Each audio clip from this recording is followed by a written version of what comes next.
So, for those of you that don't know this, I am a narcissistic abuse survivor.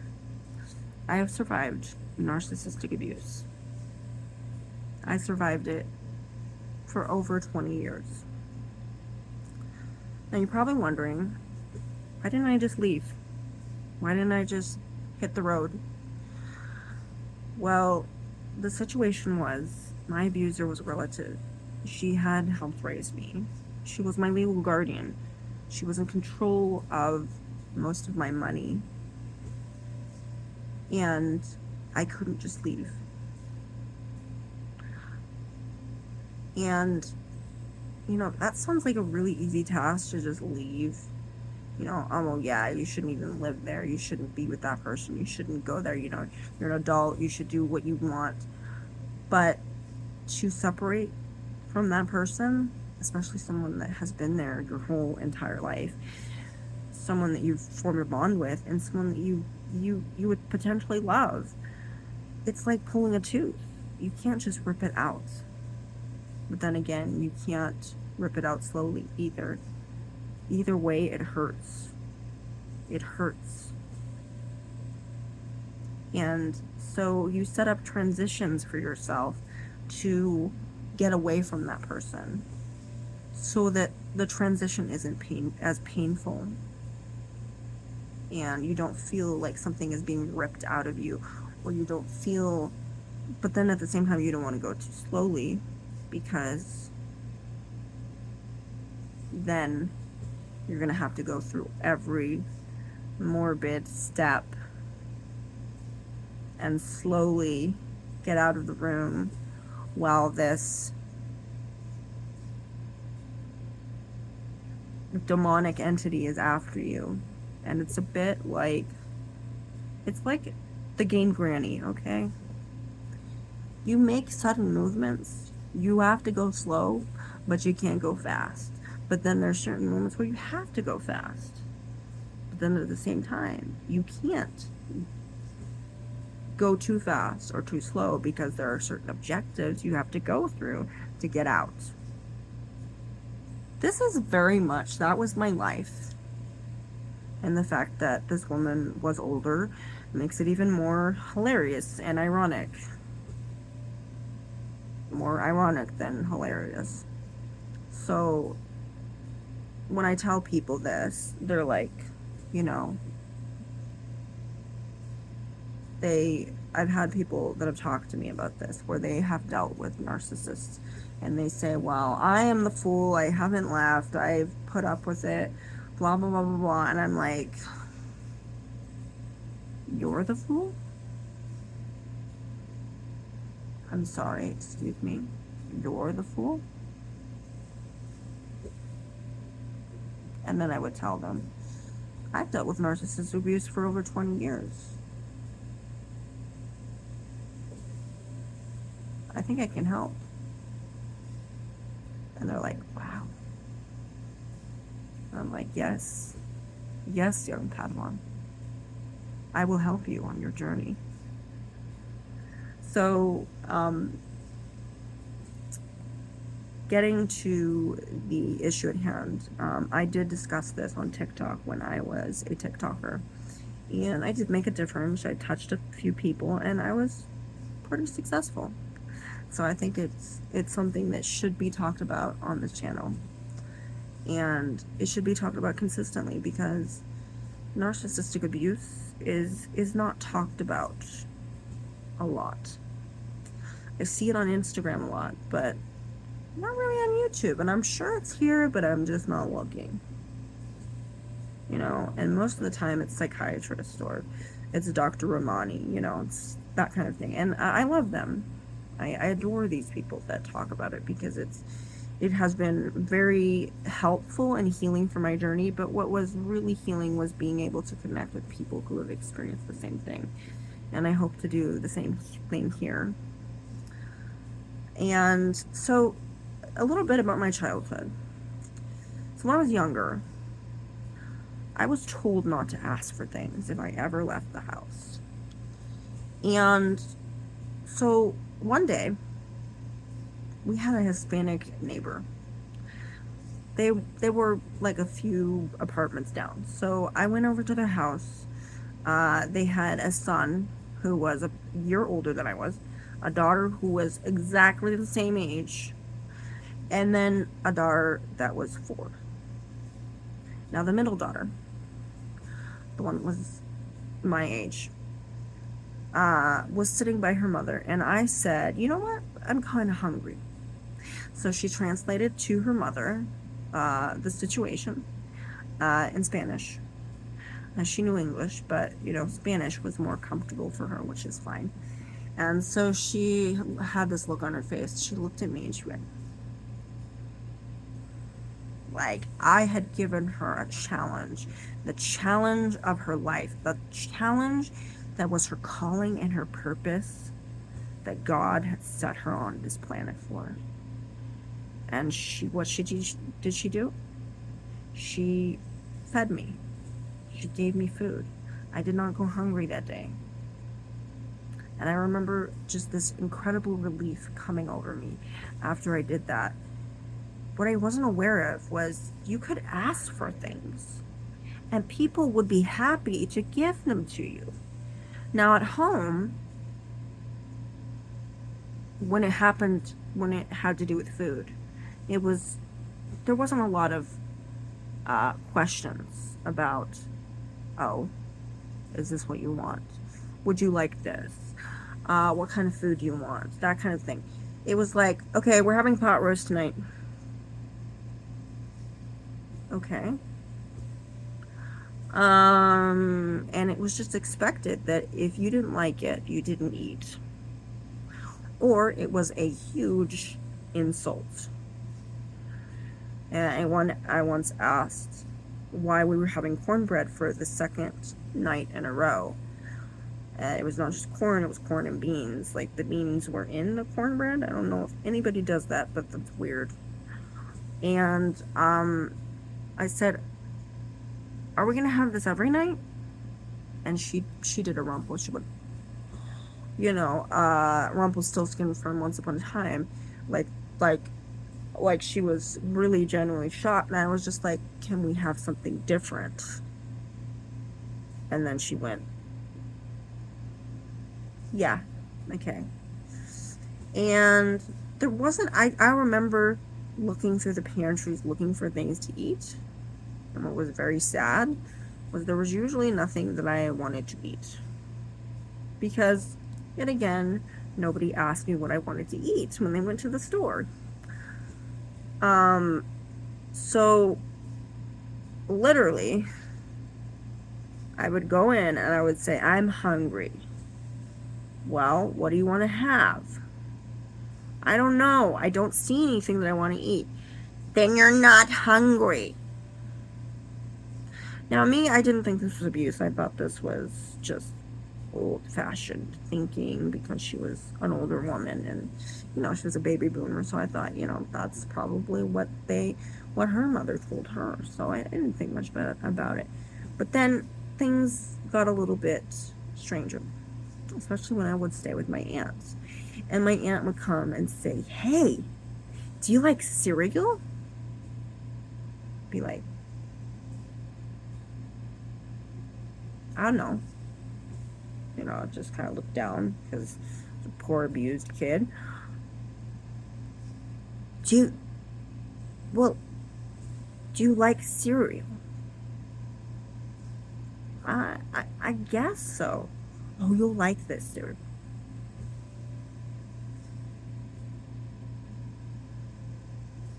Okay. And sure enough, she got me this sugary cereal. It was like Cat in the Hat hats, the hats that the cat in a hat would wear. So, it was a limited time edition cereal. And I said, this has lots of sugar in it. That kind has lots of sugar in it. And I was looking at it and I said, yeah, but that's what makes it good. Okay. So I ate it. It was really good. It was really yummy. Yeah, it's great synthetic sugars. Fantastic. Not something I would have every day, but it was yummy. And yeah, she introduced me to many different cereals.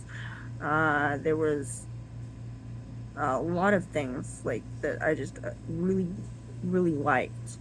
I mean, I eventually got into tricks and stuff. And yeah, essentially my aunt would give me candy, she'd give me all these other things, and you know, essentially my abuser would say, "She doesn't need candy."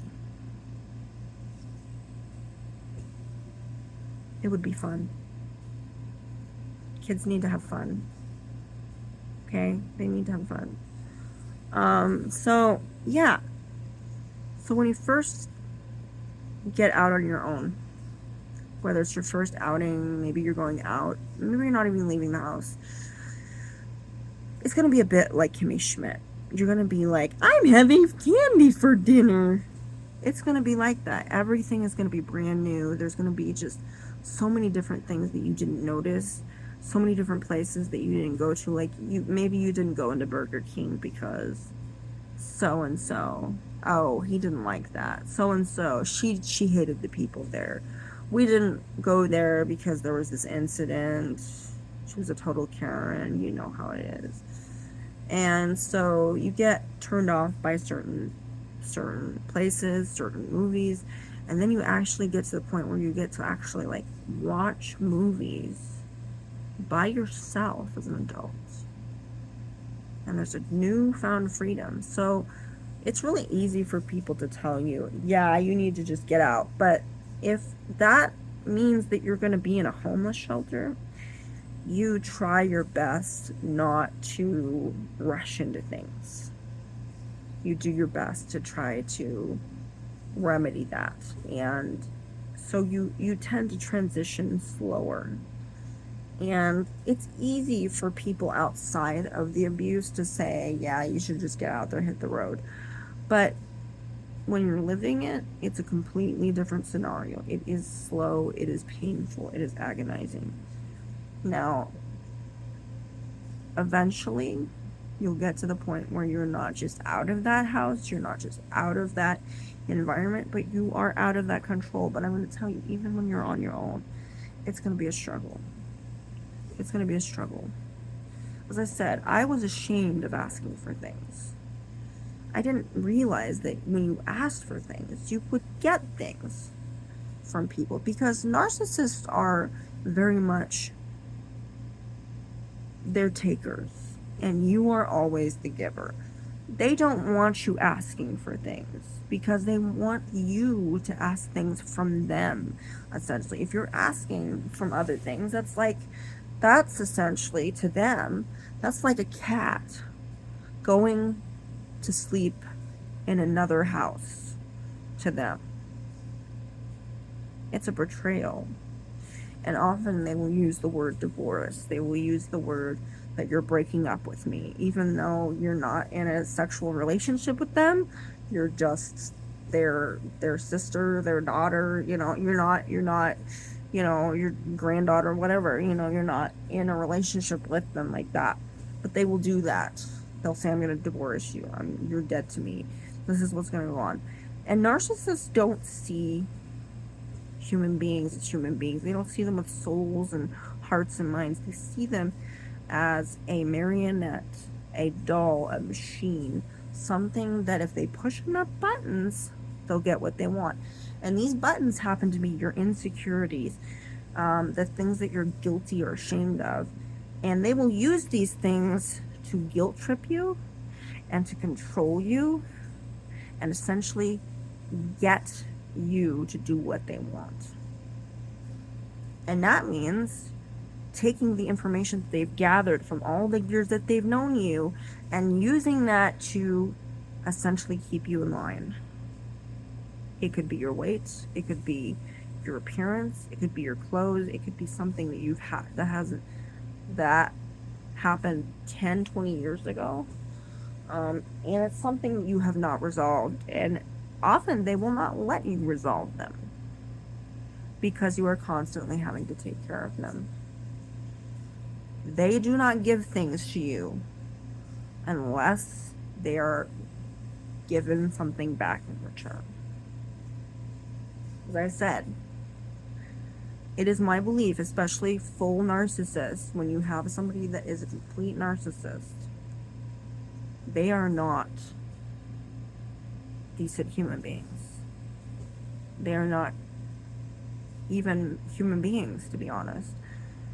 The only thing I could describe a narcissist as is essentially an alien. They're an alien that come to this planet. They do not know how emotions work. They don't know how humankind works. But they've been here for a long time. Some of them have been here longer than others. They have observed and absorbed all of the information that they can. But when they try to express what they've learned and what they've expressed, what they've learned, it's a very shallow and superficial display. It's not something they feel emotionally. So when they show you an emotion and they say, I feel sorry for this person, or I'm crying because of this Christian movie that I just watched, or, oh, God save, all the children in Haiti, that kind of thing. You know how it is. So it is because it makes them look like they are a martyr. It makes them look like they are essentially a human being, when in actuality they are not. And this is why. Now, normally, like a dark empath would be, as I said, there's something that's called a dark empath where people do experience empathy, but at a shallow level. But there are some narcissists that don't even experience empathy at any level. If they experience it, it is shallow and superficial, and it is for their benefit and theirs alone. We are talking about a person, and I know this sounds harsh, but we are talking about a person that is not only shallow, but is empty inside. What made them that way was either the way they were raised, how they were born, their genetics, the trauma, mental illness. It is probably a combination of many, many things. But when you get someone who is mostly a narcissist, we're not talking about narcissistic traits. We're talking about somebody who is completely narcissistic, which I've heard is very rare. Maybe it's more common than I think it is. But this is not a human being you're dealing with. This is literally a monster who has disguised themselves as a human being. If you're thinking of Men in Black, that's pretty good portrayal of what a narcissist is. They are wearing human skin. They are a demon in disguise, and I can tell you this, that probably some demons in disguise would probably be nicer, and one of the reasons I don't, shall we say, divulge certain things about, there's these sensitive issues where, you don't want to say these things, but they need to be said. I know you want to see the best in people, and I know you want to see good in people, and you want to think that there's a little bit of hope left and a little spark of light somewhere. And I'm sorry, but when someone is a complete narcissist, that hope has passed. That light has been to them many, many times. And you've done your best. You've done what you needed to do to help that person. And you've done more than your best. You've done more than anybody expected you to do. You were a warrior and you survived and you went through it. But you're not their responsibility. They're not your responsibility anymore. And when you left, you gave up that responsibility. They aren't a child. They are an adult. and they can take care of themselves. And you need to take care of yourself. And I know you've been told that that's selfish and that you shouldn't do that. But selfishness is when you put yourself above others because you feel you're superior. Now, putting yourself first because you need to preserve your sanity and your mental health, that is called self-care. Do not get those two mixed up. They're very similar. They look the same. I know you've been portraying selfishness as somebody eating too much cake or somebody having the last piece of something. That is known as a snack attack. That is a mistake. Okay? That is, that's actually a medical term, okay? That's actually a medical thing, eating the last piece of chocolate cake, okay? People do that in their sleep. No, selfishness is when you do not think of the needs or the wants of others, and you think you are superior than other people, and you continue to think, I am the one that needs this, I am the one that needs all of this, nobody else needs anything else. And you get to that point. Self-care means I value myself as a human being. I see myself as someone who has a purpose. I am important. I am precious. And I deserve to have happiness and peace and a good state of mind. I deserve to be healthy both mentally and emotionally. So I am taking this time to have a break, take a breather, and to focus on what is important in my life. That is self-care, and that is normal. And you can take as much time as you want to do that. Often a lot of Christians will get confused by this because they think that having that self-care is selfishness, when in actuality, self-care is let's see what that is. Self-care is making sure you have a quiet environment, making sure you can relax somewhere, and without anybody calling you lazy. No, that's not lazy. That's not lazy. No, no, no. Watching HBO all day is not lazy. Okay? That's sometimes a necessity. Okay, that's okay to do. You can choose Netflix, HBO, whatever. It's okay to do. Brushing your teeth. Brushing your hair. Putting on lotions and moisturizers. Taking a shower. Taking your time in the shower.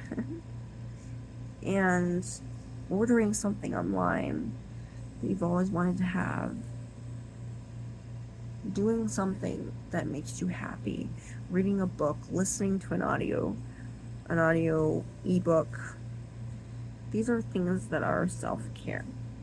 And they are the things that help us reboot, and they help us maintain a healthy state of mind and a healthy mind and healthy emotions.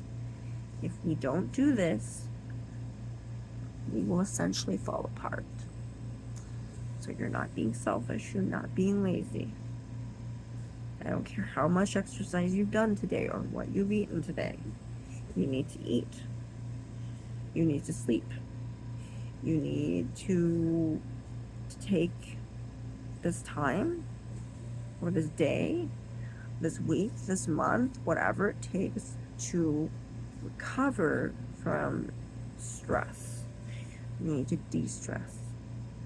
And you need to stop having that abuser tell you you're lazy, you're selfish, you're doing this because you care more about yourself. No, you don't. You definitely care more about yourself than you care about them, that's for sure. And that's okay. You can care more about yourself than other people. You know what?